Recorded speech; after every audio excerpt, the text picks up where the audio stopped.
Okay, let's go live here. Yep. One down. One down. Two down.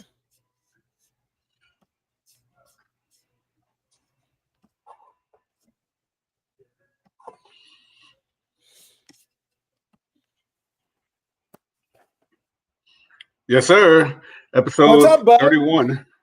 Episode 31. You know, 3-1. Like I said, I feel like I'm always behind episode, but you said, we have two No, to I make up. think I think Yeah. I think you're doing all right, man. Okay. Depending on which coast I'm on. So the end of April is almost amongst us, and we have to welcome everyone to Roots, Heart, and And soul, baby. How you Roots, feeling, Heart, and man? Soul. I feel great. Heritage Radio Network. how's my brother, man? Oh, man, I just take it all in stride, my friend. You know, uh, you, I closed the complaint department a long time ago. And I'm not taking any applications. So, yeah.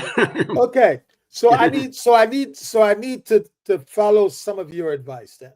Right. I need to close that office as well, man. Oh, well, the complaint Uh, department. First of all, there's no more applications. No one listens. And then people once they apply and they take it on, they quit right afterwards. So well, it I tell doesn't you even. what, I tell you Yeah, what, I yeah, try not to complain, man. I try not to complain, even when the days are challenging. You know, God has given us life, and He's given us the strength to endure and to A- strive at a- the same time. as well as to make and eat delicious food, and make and eat and drink delicious drinks. Well, that is a given, given that what the business that you and I are in. So Absolutely. we don't have a choice on that end. Well, even if we did, it wouldn't make much difference anyway. So, yeah. So So we're already at the end of April, man. we are at the end of April. It's crazy. I mean, Easter's already gone. Cinco de Mayo's coming up. Mother's Oh Day my is God. coming up. Memorial Day is coming up. And then all the graduations. Shout out to all the HBCUs who are graduating at one of the highest rates of HBCU graduations this year in the last 10 years. This is so incredible to see what's going on in our How community. funny based on what's going on in politically in our country. I think it's fitting.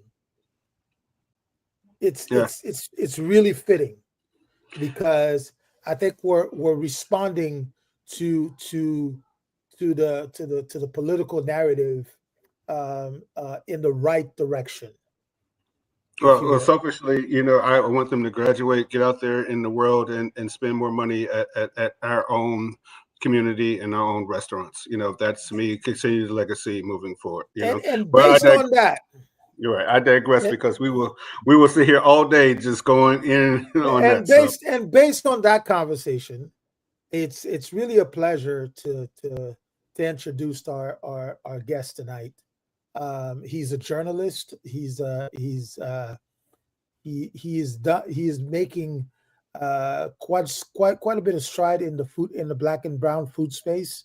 Um, it's during my long researches at 11 o'clock, 1 o'clock in the morning that I fell upon his page, and I said, "Man, this guy is really interesting. He's doing a lot of things, and he's doing a lot of great things in the black and brown food space, and we need to have him on the podcast." that's So, great. without further ado, Mr. Marcus Avery, how you Hello. doing, my friend? I'm doing great. Thank you, Chef Todd. Thank you, Chef Stephan, for having me today. Happy to be here. No, it's great. Great to have it. Welcome to Yeah, Roots Our man. Soul podcast on Heritage Radio Network. Marcus, what city? What city are you in? Where are you hanging out at? I am based in the DMV area, specifically PG County, Maryland. Okay. But yep, I do a lot of work, of course, in Washington D.C. in the greater Metro Washington, in the greater metropolitan area. Yeah. Okay. That's great. I was just up there not too long ago. We opened a restaurant in Dulles Airport. We partnered with Rappahannock Oyster, who has a restaurant on the wharf, and we did them in Dulles Airport not too long ago. So I like that area. It feels like home away from home. It's like somewhere in between Chicago, and naturally geographically, it's in between Chicago and Atlanta, but it feels like an area that you can live in. If you love Chicago, you love Atlanta, you can definitely live in that area. So I don't think I shared this with you. I lived in Maryland for a little while. Oh, I didn't. What part, if you don't mind me asking? I right in the my home was right on the separation between DC and Maryland. Okay, nice. So maybe you were PG Um, County too. my mother is worked for the World Bank Nice. as an architect, and I spent a couple of years in Maryland, man, and during high school. Okay. Well, look, I'll say, look, come back, neighbor. We miss you.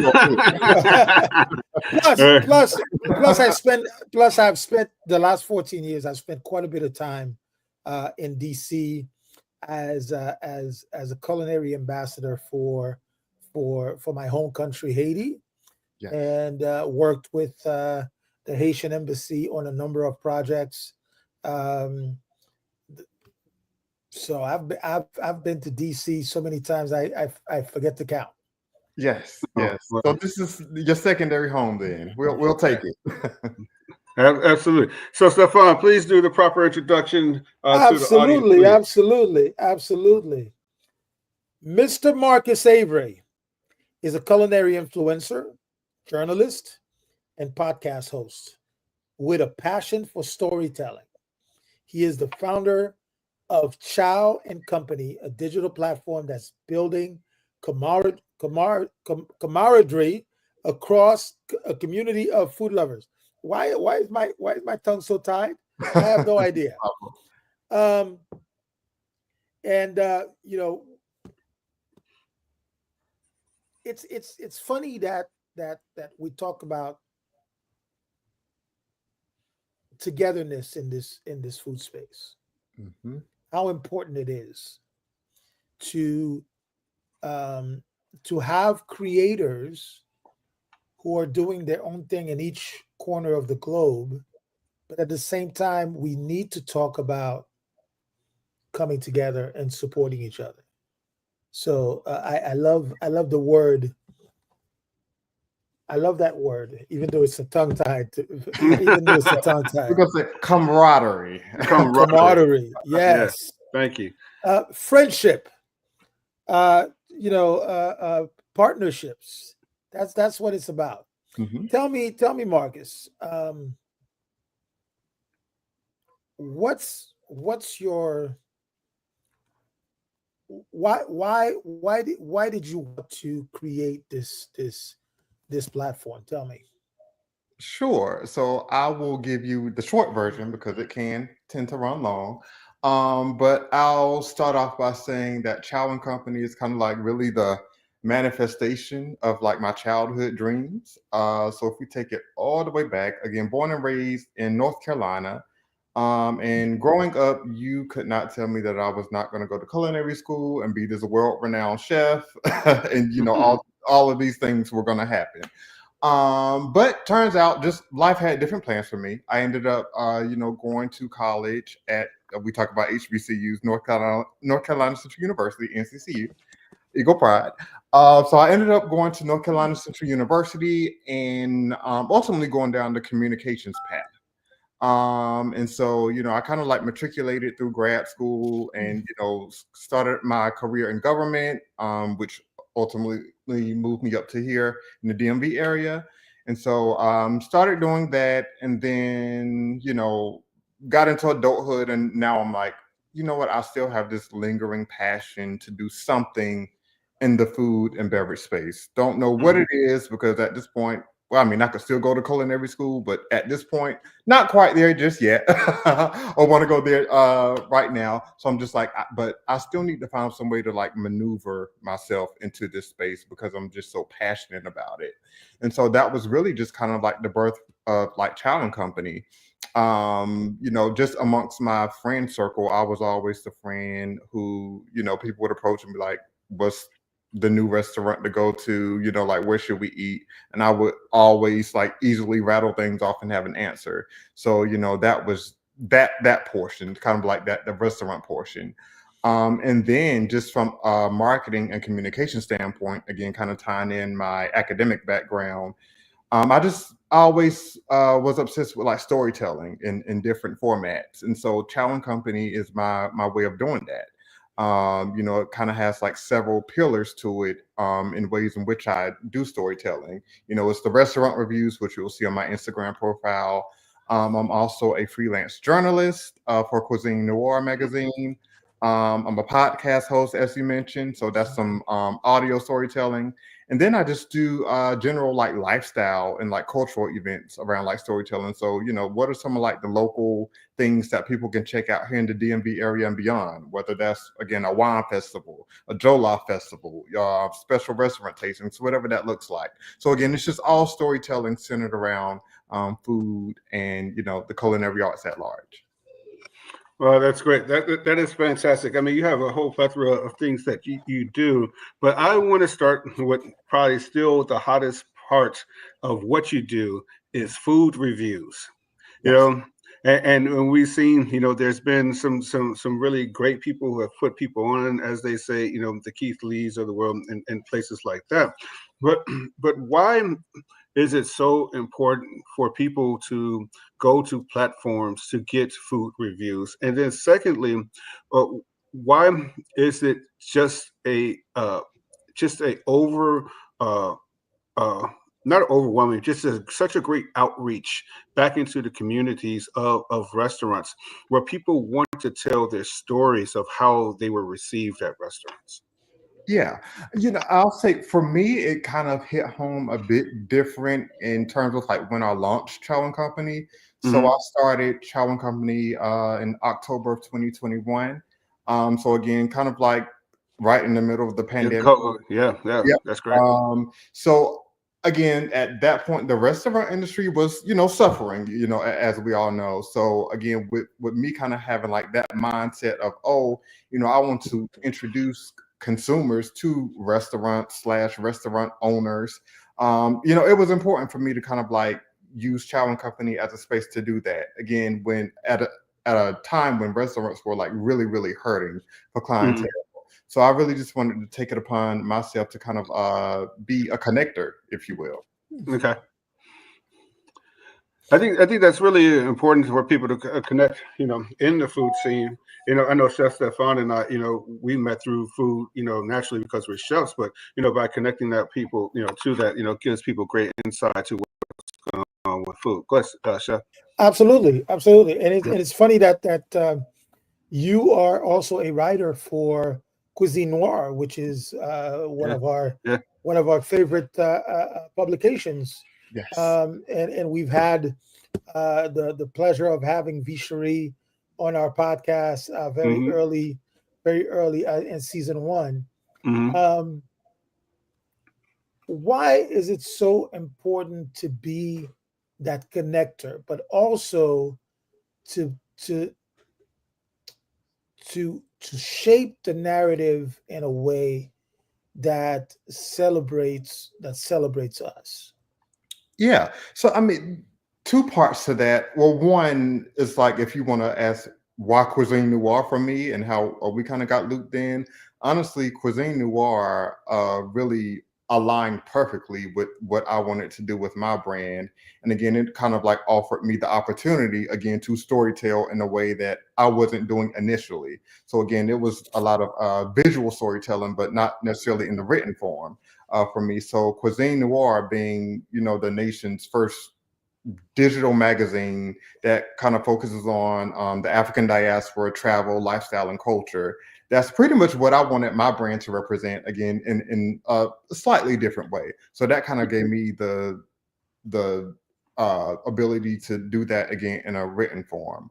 But from again a larger storytelling standpoint, kind of have to like take into account, especially today, given today's political climate landscape, when a lot of our stories as African Americans or the greater African diaspora, our stories are being literally erased, swept under the rug. So I think, now more than ever, it's important for us to tell those stories and amplify those stories as much as we can. And again, I just want to really consider myself to, again, not only be a connector, but as a force multiplier and making sure that those stories are heard and, kind of like told to a larger audience. Todd, Chef Todd Richards, of course, the great Chef Stephan, Roots Heart Soul podcast on Heritage Radio Network.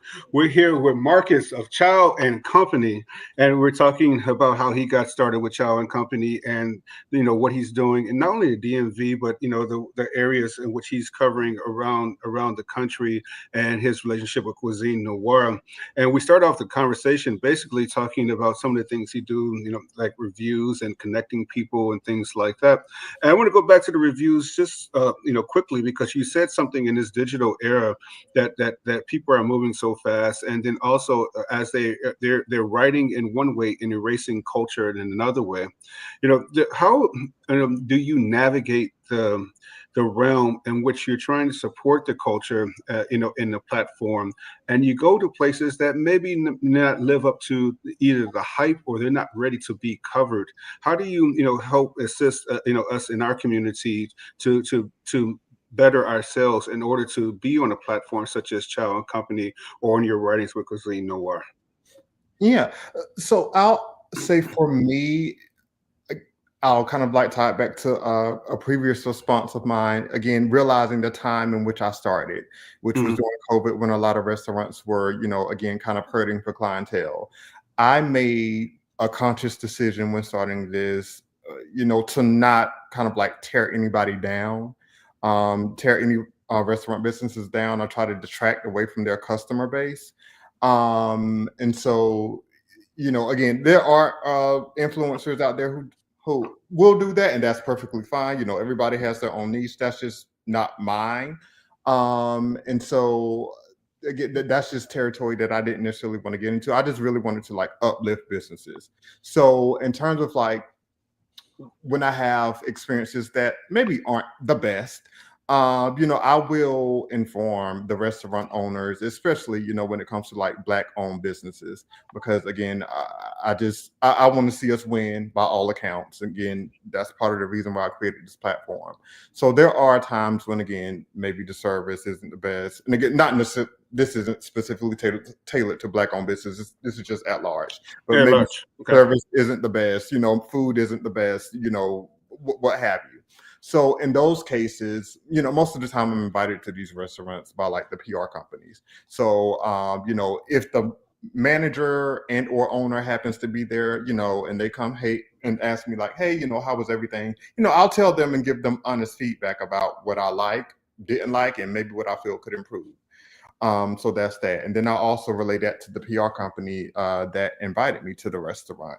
But yeah, I think it's important to always give, at least for me, to give constructive feedback. And again, not just go on a whim of tearing restaurants down just for the sake of doing so, or for clickbait, or just to get more views. That's just something that I'm personally not interested in. But again, just making sure that I'm giving constructive feedback to help the larger restaurant industry. And it sounds like you have a social responsibility on your platform that maybe is not overly stated, but that's the underlining statement that I think the sentiment that you're expressing to our listeners here on RHS. Yes, exactly. Yes.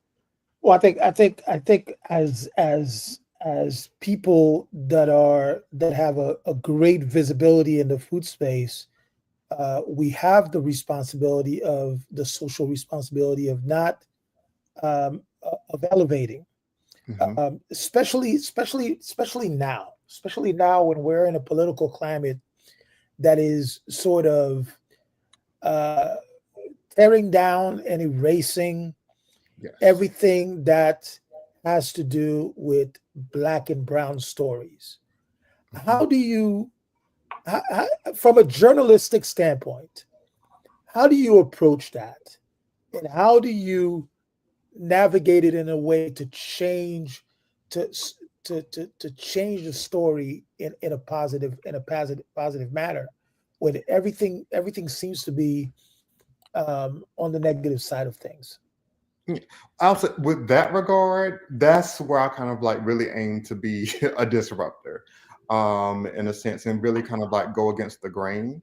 Because again, although there may be many attempts to delete, erase our history in whatever form or fashion it is, um, that's not going to happen necessarily on my watch. Mhm. Again, because I am here specifically to amplify those stories, and as it relates to food and maybe the influence of the African diaspora within the food industry, it can't be erased. It's literally embedded in the DNA of like everything we do. You think about rice, how it kind of like really Right. started out in like West Africa, and like not only how it's made and used today, but just how it's like cultivated and how it's popular, and not just the South, like the Gullah Geechee culture, but in Georgia. It has legs and it goes pretty much kind of everywhere. Take coffee, that's pretty, a big thing that kind of like started in Ethiopia, with the coffee beans. You take gumbo, you take plantains, it kind of gets into like the Afro Caribbean culture. So again, it really is kind of like tucked into like every bit of the DNA of like food at large. So again, it can't be erased.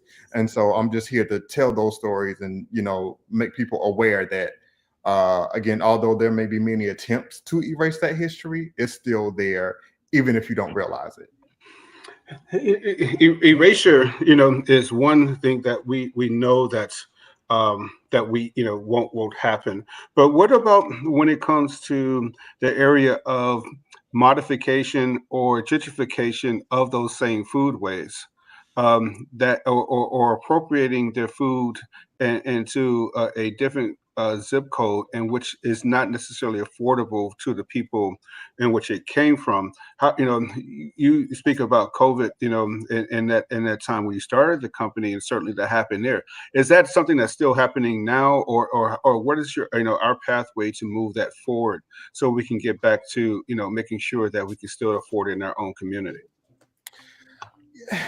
Yeah, I will say when it comes to the gentrification aspect and how it relates to food, there's a larger economic conversation that needs to be happening. Oh, Um, I've been to Kitchen and Cocktails in DC. I know it's a larger economic conversation. right, right. So again, I will say I am a person who likes to stay in their wheelhouse. So I'm Mhm. not necessarily an economist, so I won't go in that direction per se. But to your point, I will say there is a need to, I'll say, preserve the authenticity of food, and again, making sure that people know like these are the origins of insert name the food, and that these are the ways in which you enjoy it today, kind of like centers back to Africa and its roots and so forth. So again, have a cultural appreciation for what you're eating and how you're consuming it. Most definitely, chef. We're looking at certain cities around the country. We seem to discover an emergence of black and brown talents, especially now. Mhm. Um, Nomination from James Beard, but also opening top-notch restaurants. Where do you see DC fitting into that narrative, to that storytelling? Yeah, yeah, I think DC is one of the most culturally diverse places in terms of food in particular. Like we have some pretty good restaurants, and I'll even expand that to Baltimore too. Again, just kind of like being Hmm. a larger DMV area. Like you can get practically any cuisine. I mean, Moroccan, Russian, you name it. So I mean, really, DC, I'll say the greater DMV area is really a force to be reckoned with in terms of like food. And so again, I think that the DC food scene is something that should be preserved and acknowledged. So I only see, the DC food scene expanding even more and bringing in, some of these like rising chefs, and giving them the opportunity to kind of like plant their seeds here and do even more education around food and what it means and how people can enjoy it in different ways. What makes that really, delicious, in conversation to us, because it's required to be delicious in order for to get people in the door, is is that there is also a soundtrack that goes along with DC. You know of course, go go is one part of it, but it brings in all types of drums and hues and shapes and things into it. So how does the music scene tie into that cultural representation of DC, and how does it support the foodways that's there? Yeah, that's so funny because I think that a lot of, especially black-owned restaurants here in the DMV area, they have a lot of like commonalities. If you go there, you will see, or will hear rather, again, like kind of like the go-go music being played in the background. Is mumbo sauce, Right. everything. I was just there, and I was debating with somebody. I told them I had the best mumbo sauce recipe, so Yes, I know what that is like, so but yes. yeah. Yeah, so again, mumbo sauce, everything, you got the half smokes, you have that like real authentic, like culturally relevant food, within DC. So I mean, DC is just like amazing, and DC culture is really, really one of a kind. And again, I say that as somebody who, again, isn't from this area. Again, I was born and raised in North Carolina, but I've been here in the DMV area for 10 years now. And so, it is considered home for me now. Okay. And I absolutely love it. And the food, the music, like the culture is all wrapped up in one, especially in terms of like Black culture, Chocolate City, Okay. like Good. that quintessential like Blackness of DC. It just reverberates throughout all of the DMV. Now I see Chow and Company doing a lot of reviews Mhm. for specific restaurants in a general sense.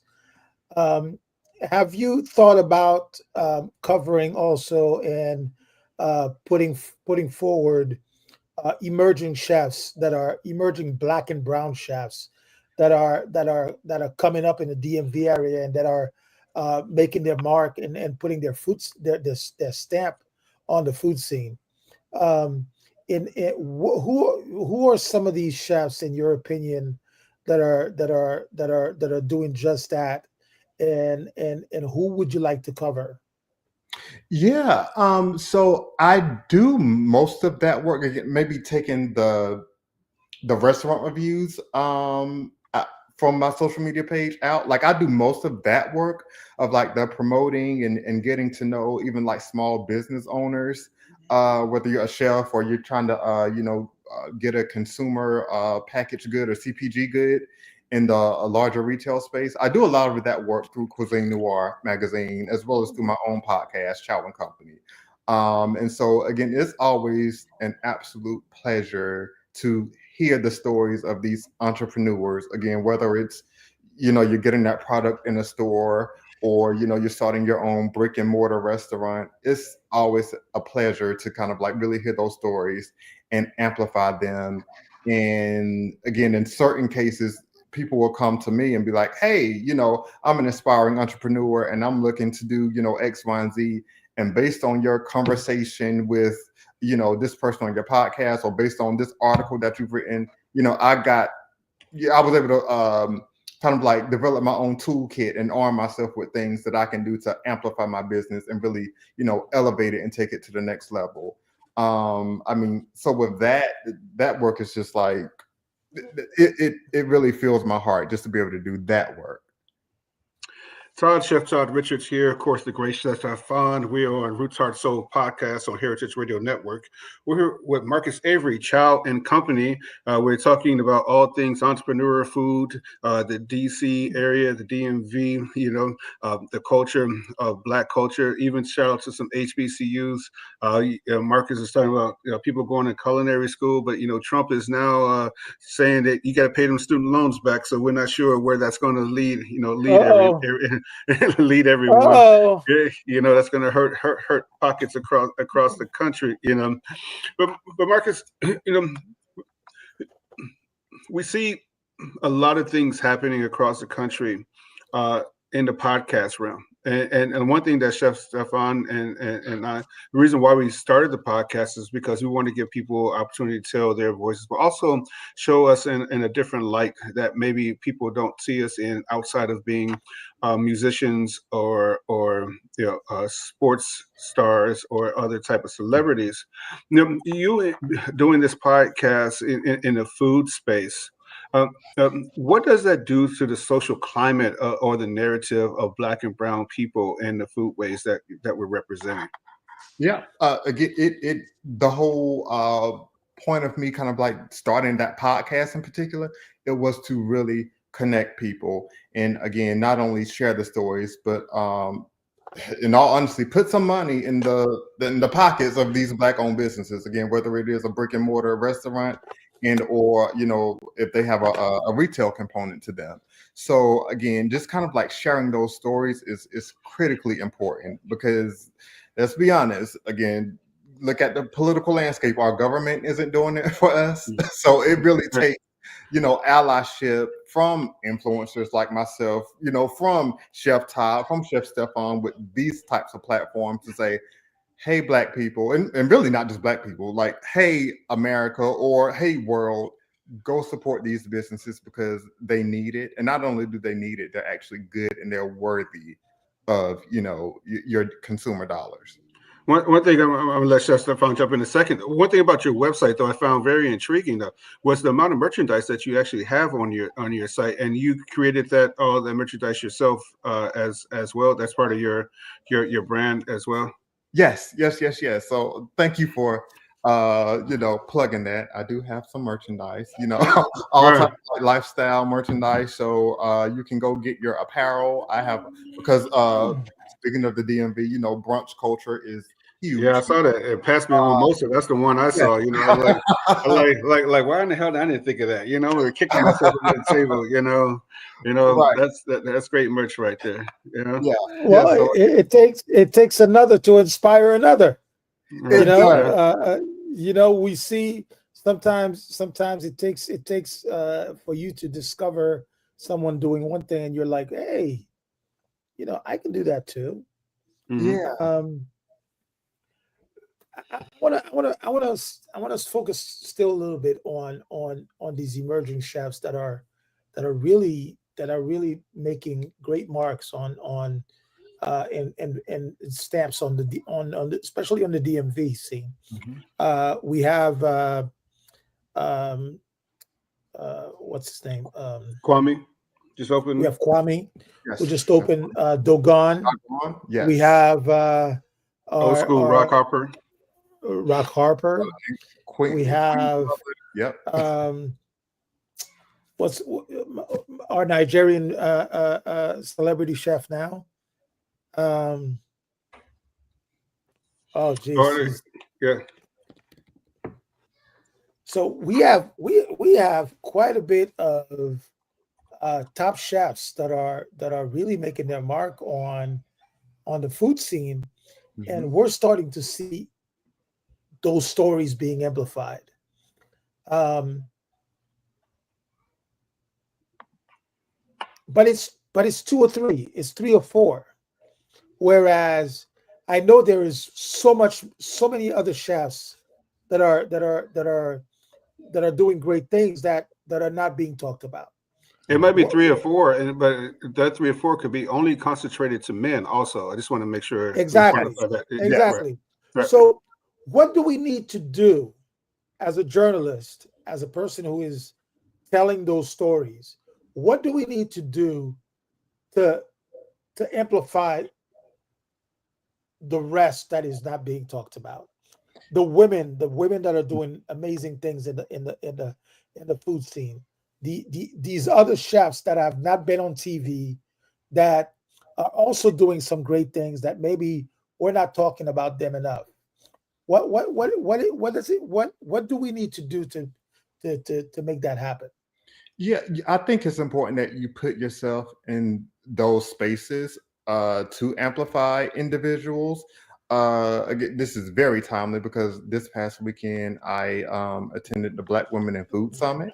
Correct. Um, and I know you've had Nina Aduro on Yep. your Neo's on. Yep. yep, and well, her partner Mame Boachi. And so, clearly I'm not a black woman in food. However, I am a black man in food. And so, in a way to just show my own allyship, I was able to go there and make connections and like kind of like say, hey, black woman or black women, these are some ways in which I can help you elevate your business. And even, of course, with that very nurturing nature, the black woman responded to me and was like, hey, and these are ways in which I can help you do the same. So again, it's kind of like, I think it was like Issa Rae who used to always say this. Again, you don't always have to look up to people who are like actually already in position, so to speak. It's important to like work across to people who are really on the same playing field as you, because most of the time those are the people with the same drive and energy as you, so you can make and build some beautiful things together. And so case in point, I was able to do that at the Black Women in Food Summit and really connect with some powerhouse women, black women in the food industry. And yeah, I'll have several meetings that I'm going to have to take, several conversations to have that are going to be, in development over the next month or so, and then some. So again, I think to uplift those voices who may be lesser known, you just really have to be intentional about putting yourself in spaces where they might be. You have to go and seek them out, and really bring those stories up. I mean, it's so great to see that you went there. Stephan and I were trying to make it, but of course, life is always life, and we're running around this globe, spreading Roots Heart Soul to everyone. To piggyback on Stephan's question about this space. One thing that I don't think that people truly understand is that the culinary field is more than just being a chef. That the work like you're doing, that is part of culinary. Black women's in food, that is part of the culinary. That is part of all these things. But your background, you said you always wanted to be a chef. Where did this background of cooking and love for food come from? Yeah, so that starts all the way back with, I have to say, with my mom, my grandma, like all the matriarchs in my family. Again, born and raised North Carolina, so that lets you know I'm from the South. So we cook. Like, and what part of North Carolina? Wadesboro, North Carolina, which is a very small town. So I always tell people, think about like the Charlotte area. I was about 45 minutes east Right. of there. Of Charlotte, North Carolina. And again, being in the South, we cook, like really, really cook, like everything homemade. So again, I learned from some of the best, like again, from my mom, from my grandma. And again, it just started out, I was like, I don't know, 7, 8 years old in the kitchen, kind of like really watching them cook. And then it just kind of like stuck with me. And like at that point, or shortly after that, I was like 10, 11, 12, like preparing meals, like dinners for my family. And, like cooking the Thanksgiving dinners and the Christmas, all the holidays, like cooking full out meals. And they actually tasted good. Right. I was looking at my grandmother's approval. And so that that didn't happen with everybody. So, yeah, it just started at a very young age. And I really, really, really loved like food and the art of cooking. Talking about your participation and and having been able to be at the Black Women in Food Summit, what was your takeaway from this event? What impressed you the most, and which of the women chefs wherever they might be, whether it's DC or somewhere else, that really um, came out and impressed you as a person who was writing for Cuisine Noir and for Chow and Company. What was that like? Yeah, this was my first year attending the Black Women in Food Summit, and I will definitely go back. The energy that was in the room, the talent, the innovation. I mean, you had people. I met a young lady. Her name escapes me. I can't remember, but she made like her own jerky, like beef jerky, with using like I believe it was Nigerian spices and everything. And like it was just again things that you might not see like every day on the market. Again, these people were like, or these women, these Black women were just absolutely astonishing. So again, and just to be literally in a safe space where people could feel seen and feel heard. And you know, if you take them out into like the larger world or larger market, like that's not always the case. This was the place for them to like really be seen and heard and like lift their voices, and they did just that. And it was like beautiful just to see again the word that we used, Chef Stephan, in the beginning, the camaraderie of it all was just like it was breathtaking. Again, it's something that you unfortunately don't get to see in the food industry at large on a daily basis. But this was just like a multi-day festival where you just really felt the love and the energy and the passion, you know, from every Black woman in the room. You say, we use the word camaraderie, and sometimes we see it, sometimes we don't. But as we all, are content creators, even a person who's just snapping Instagram photos is a content creator. How do you, give people, who are trying to carve out their own space, like you did with Chow and Company, and you also have a marketing background. What are, just a couple of points you can give them to understand how to ensure that their space, so they are being heard, even if it's by a few, or their space is being heard by many. What kind of advice can you give to our listeners, in order to start their brand and their portfolio? Yeah, I'll say just simply start with again, like knowing your why. Like, why are you doing this? What is your intended impact? Because to your point, Chef Todd, whether you are, getting your content out in front of, 100, 1,000, or millions, at the end of the day, your why is going to keep you consistent and why you're actually doing this. And because the content creation game, I know a lot of people may see it and it's like, oh, like it's easy. It's not. It's very time consuming to be a content creator. I know, again, people will see like the 30-second, 45-second, 60-second videos and think, okay, like that's it. It's like, no, as an editor, I had to go through like 100 clips to narrow down and get to that 30 Right. second. Like, I mean, so you could have took a 10-minute video and brought it down to 30. Is that what you're saying? In content, exactly. right? Yes, Okay. yes, Okay. yes. Okay. So it's very time consuming, but I find like if you have and know your why and you stand hard on your why, that's kind of like the compass that guides you into one, your decision making. Secondly, into rooms that you couldn't even imagine, a la Black Women in Mhm. Food Summit. Yeah, that's just going to be the thing that propels you and keeps you consistent and guides you to do what you were meant to do. And so again, kind of like taking your platform and not completing it, or putting it aside with like your purpose. Again, Mhm. sometimes those two align and then sometimes they don't. And sometimes they don't necessarily need to align. Sometimes your purpose, needs to be a lot stronger. And so I know for me, my purpose is again to amplify Black owned businesses. So I feel like that's so necessary right now in this time and space. So again, just And, simply knowing your why. and I think authenticity in being truly genuine in what you're trying to portray, or what you're trying to share with whatever audience it is Yes. also very important.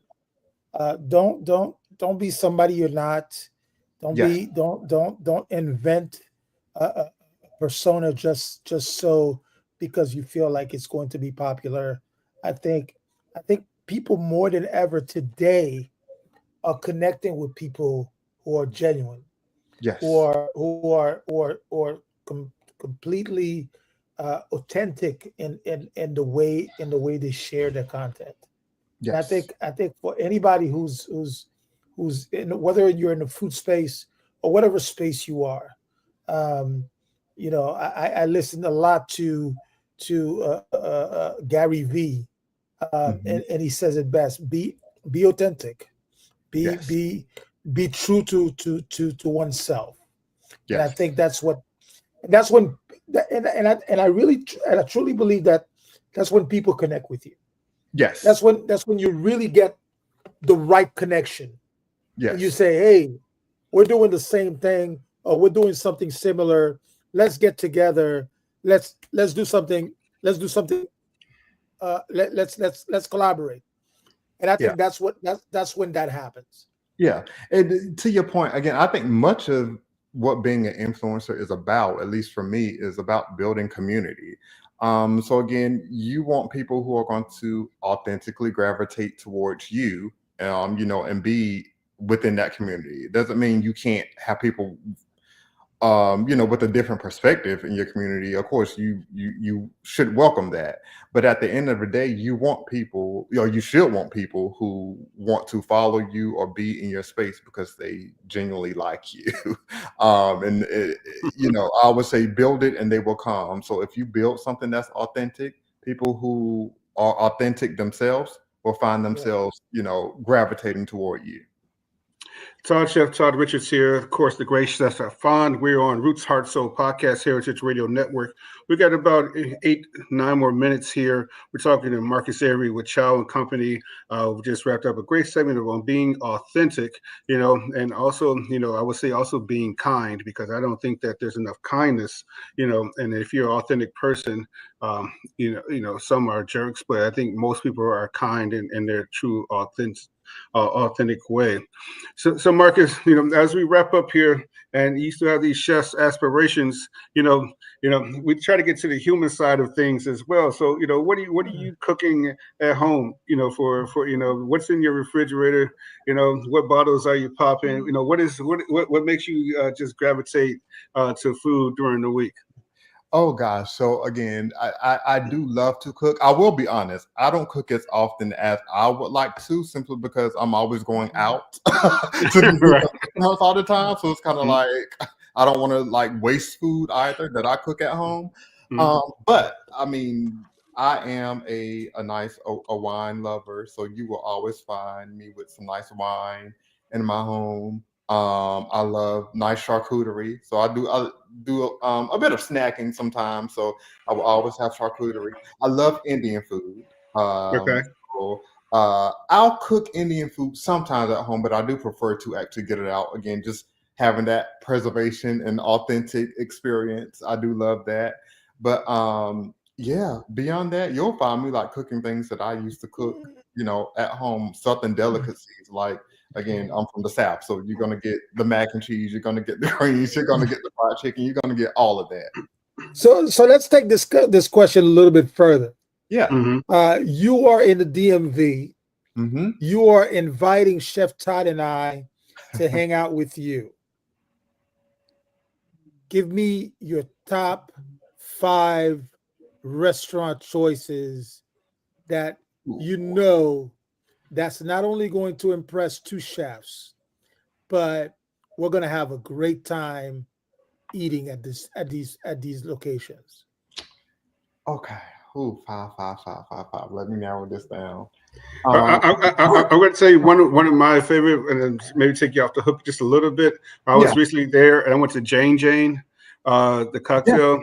That was absolutely. I went with a couple of friends of mine. That was absolutely one of the best cocktail programs I've seen in a long time. Yeah. I could not agree with you more. Jane. In fact, it's so funny you said that. I recently just posted the other day with their new sister bar. It's called Bar Betsy. Yeah, I went to Bar Same, Betsy as yep, well. Yeah. same owners, and yeah, the cocktails are out of this world. Like that's what they specialize in, cocktails, and mixology. So certainly, look, I'll say that can be one, but Mhm. I'll cheat and steal yours, Chef Todd. That would Okay. definitely be one from the cocktail front.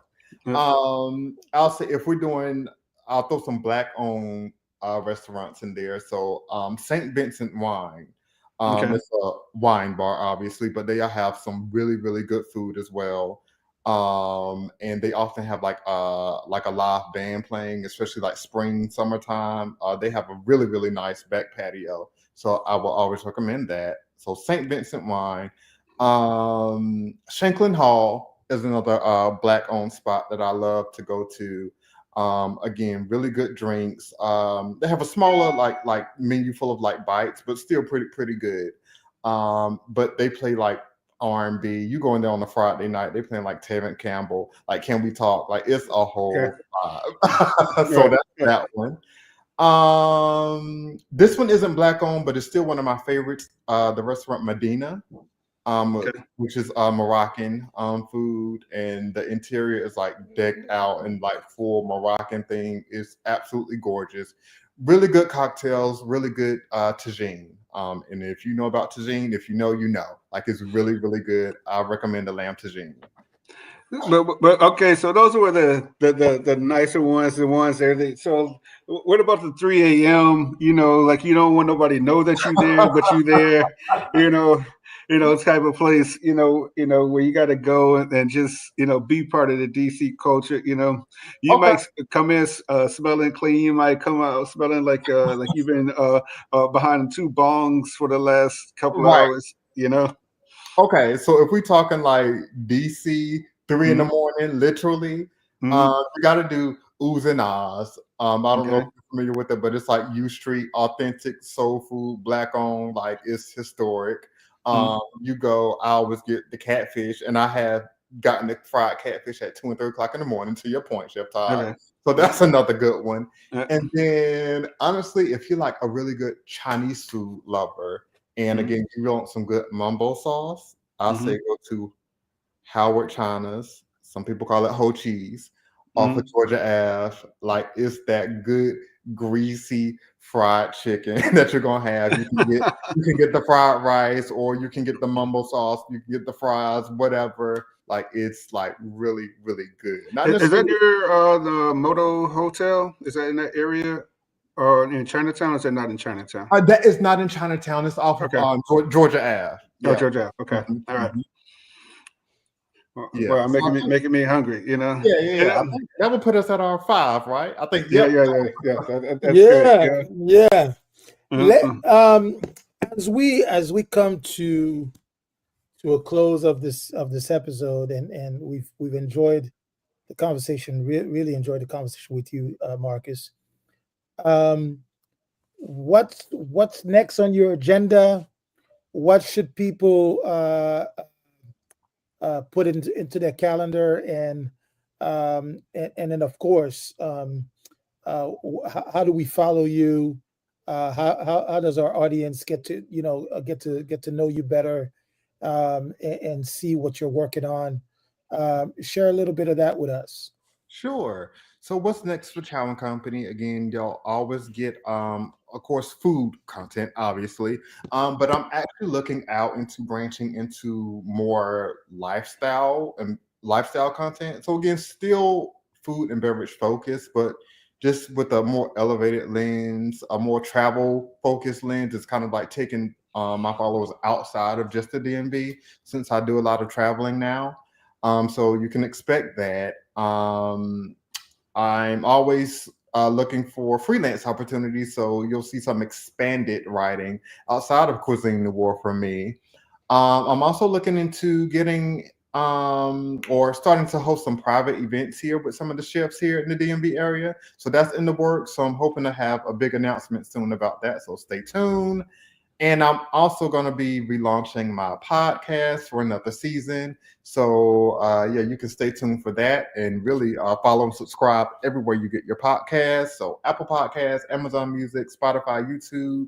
And you can find all this and more information by following me at Chow and Company on all platforms. And that's at Chow, CHOWAND Company on all platforms. Have you had a chance to visit Chef Eric Ajepong's new restaurant? Helena? Yes, I've been there twice. Highly recommend. Yes. Recommend. Wow. Almina is great. Again, it's Kudos to Chef Eric, yes. who finally came out with his restaurant. I look forward to being able to visit there someday. Yes, definitely Chef, add it to your list. Chef Todd, you have I'm looking forward to myself as soon as my credit card gets off of fire from the last time I was in DC. You know, DC will do that to you for sure. You know, it was great. It was great being there, and of course, you know, I'll be back there in a couple of weeks. You know, and everything like that. But Chef Stephan, go ahead and take us on out of here, my friend. Well, ladies and gentlemen, episode 31 comes to an end. I want to thank everybody who is tuned in to listen to our podcast, and I hopefully got to meet Marcus Avery and what he's doing in the black and brown food space. If you want to support our podcast, we ask you to click, like, share, and of course, subscribe to our YouTube channel, Roots, Heart, and Soul Podcast. Thank you for joining us tonight, and we bid you good night. And don't forget, every Tuesday, 7 p.m. Eastern Time, we're right back at you. You're listening to Roots, Heart, Soul Podcast on Heritage Radio Network.